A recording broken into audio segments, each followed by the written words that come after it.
지난주 저희 뉴스의 시티라이브 이 시간에 미국이 만약에 이란을 직접 타격하면 어떻게 될까였는가가 초미의 관심사였다면 한 주 만에 지금 국면이 바뀌었어요.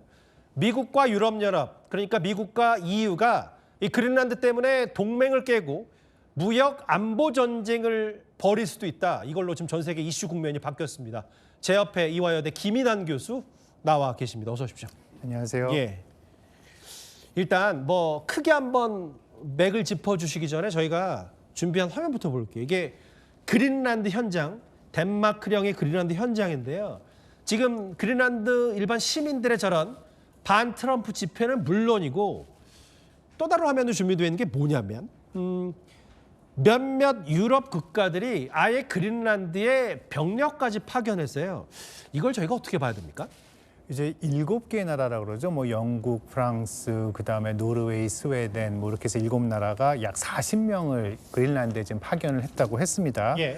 그 말은 이제 트럼프 대통령의 그린란드 병합 아니면 양도 요구에 대한 어떤 반발 차원의 예. 무력 시위라고 우리가 해석을 할 수가 있을 것 같아요. 예. 근데 이제 규모가 40명이잖아요. 그러니까 규모가 작은 것으로 봐서는 좀 소심한 대응이다라고 말씀을 드릴 수도 있지만은 또 어떻게 보면은 그래도 나토 그 창립의 그 원칙이라고 할 수 있죠. 예. 회원국 영토 주권에 대한 보존, 여기에 대한 어떤 자기의 사명을 상기시키기도 하고 예. 또 그다음에 트럼프 대통령에 대한 어떤 불만을 나타내는 분명한 정치적 제스처라고 우리가 얘기를 할 수도 있겠습니다. 그렇게 몇몇 나라들이 그린란드에 병력도 파견했고 뭐 소수긴 하지만 아예 유럽연합도 트럼프 대통령에 대해서 맞불 조치를 했는데 제가 오늘 이게 제일 궁금했어요. 무역에서 바주카포라고 불리는 조치까지 꺼냈다. 저게 ACI인데 보면 아예 뭐 서비스 외국인 직접 투자 금융시장 등 무역을 제한한다. 저거 실제로 EU가 할 수 있습니까? 일단 가능을 합니다. 가능을 하죠. 통상 위협 대응 조치라고 해서 이제 Anti Coercion Instrument라 그래서 예. 제3국이 EU에 대해서 경제적 강압 조치를 할 때 EU가 대응할 수 있는 그런 보복 조치, 장치적인 제도적 장치인 거죠. 예. 그리고 여기에 들어가는 게 이제 EU가 가능한 것이 보복 관세 가능하고요. 그다음에 수입 제한할 수 있고요. 보복관세 한 160조 정도 규모라면서요. 만약에 한다면? 만약에 한다 그러면 지금 그렇게 할 수가 있습니다. 그리고 또 미국 제품들에 대해서 예를 들어서 피넛버터라 그러죠. 땅콩잼들, 그다음에 검들, 그리고 오토바이 뭐 이런 것들 지금 미국에서 EU로 많이 수출하거든요. 예. 그럼 여기에 대해서 관세를 매길 수가 있겠지요. 근데 뭐 일단 할 수는 있는데 물리적으로 EU, 유럽연합이 이거 돈 때문에 할 수 있을까요? 미국에 대한 이런 제재를? 그게 맞습니다. EU가 지금 미국에 대해서 수출하고 있는 금액이 한 5,400억 달러 정도가 되고요. 예.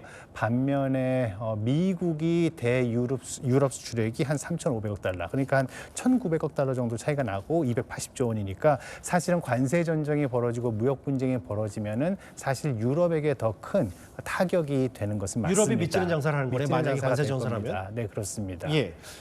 돈은 그렇다 치고 돈도 섣불리 유럽이 못 움직인다. 근데 제가 제일 중요한 게 뭐냐면 미국과 EU 얘기를 할 때 북대서양조약기구 나토 얘기를 안 할 수가 없어서 지금 사실은 유럽 안보가 미국에 많이 의존하고 있는데 뭐 물론 뭐 지금까지 관세 전쟁하면서 트럼프 대통령이 뭘 해도 유럽이 참아왔다고 하더라도 실제로 이거를 뭐 미군 철수라든지 군대 카드를 유럽이 꺼낼 수 있을까요? 맞불 조치로? 지금 유럽은 굉장히 난감한 상태인 것은 맞습니다.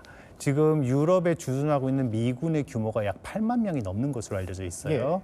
그다음에 현재 나토가 운영되고 있는 그 비용의 거의 절대 다수를 미국이 지불하고 있습니다. 예.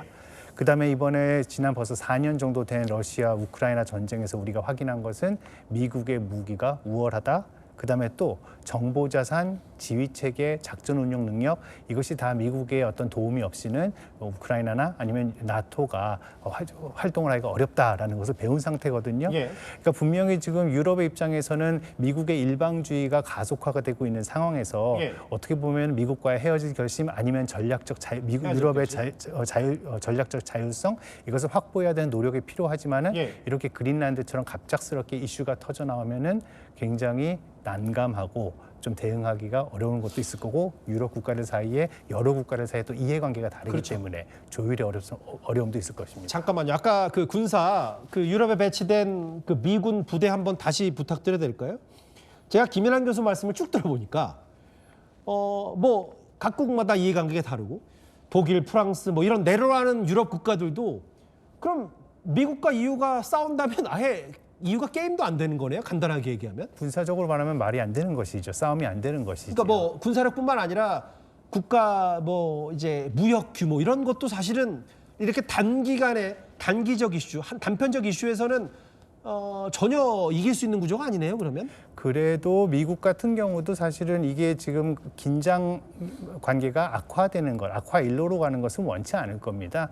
물론 지금 유럽이 미국을 더 필요로 하는 것이 맞지만 예. 전략적으로, 안보적으로, 그리고 경제적으로도요. 예. 하지만 미국도 여전히 유럽이 필요한 상태거든요. 예. 그냥 단적인 예로 보면은 유럽에 지금 8만 명의 지금 미군이 나가 있는데 예. 기지를 폐쇄하고 그다음에 그들을 다시 미국으로 본토로 돌려보낸다라고 예. 했을 때 그럼 인력 재배치 문제 어떻게 할 것이냐라는 미국의 당면 과제가 또 생길 것이고요. 예. 그다음에 또 군무원들 거기 붙어있던 군무원들 어떻게 재고용할 것이냐라는 또 그런 문제도 생길 것이고요. 예. 그렇기 때문에 서로 미국과 유럽 모두에게 이 문제는 쉽지 않은 문제라고 생각을 합니다. 그 실제로 트럼프 대통령이 이런 EU의 압박에도 아랑곳하지 않고 조금 전에 보니까 뭐라고 했냐면 나한테 노벨상 안 줬으니까 그린란드 통제하겠다고 했고 제가 조금 전에 보니까 베선트 장관도 유럽은 약하고 미국은 강하다.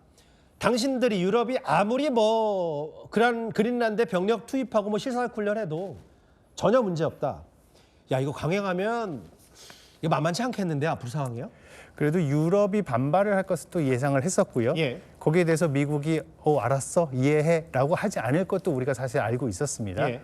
트럼프 대통령 1기 4년, 그다음에 2기 1년을 우리가 지켜보면서 예. 트럼프 대통령의 특징이라고 하면은 자신의 정책이나 주장에 대해서 누군가 강하게 반발하면 더 강하게 이것을 또 윽박지르는 그런 스타일이잖아요. 예. 그리고 또 관세 같은 경우도 먼저 10%, 25%막 그렇죠. 이렇게 얘기 꺼내는 것은 어떻게 보면 지금까지 우리가 트럼프 대통령 행정부가 보여줬던 그 패턴들이 지금 계속해서 반복되고 있는데 그래도 둘 간의 어떤 파국을 원하는 것은 아니고 분명히 미국 같은 경우도 그린란드에서 기지 활용에 대한 알겠습니다. 확대 이런 것을 더 원하지 않을까. 거기서 탑을 보지 않을까라는 생각을 해봅니다. 80년 역사의 나토가 파기되지까지는 않겠지만 그럼에도 트럼프 대통령은 그린란드에 대한 얘기를 욕심을 포기하지 않을 거다.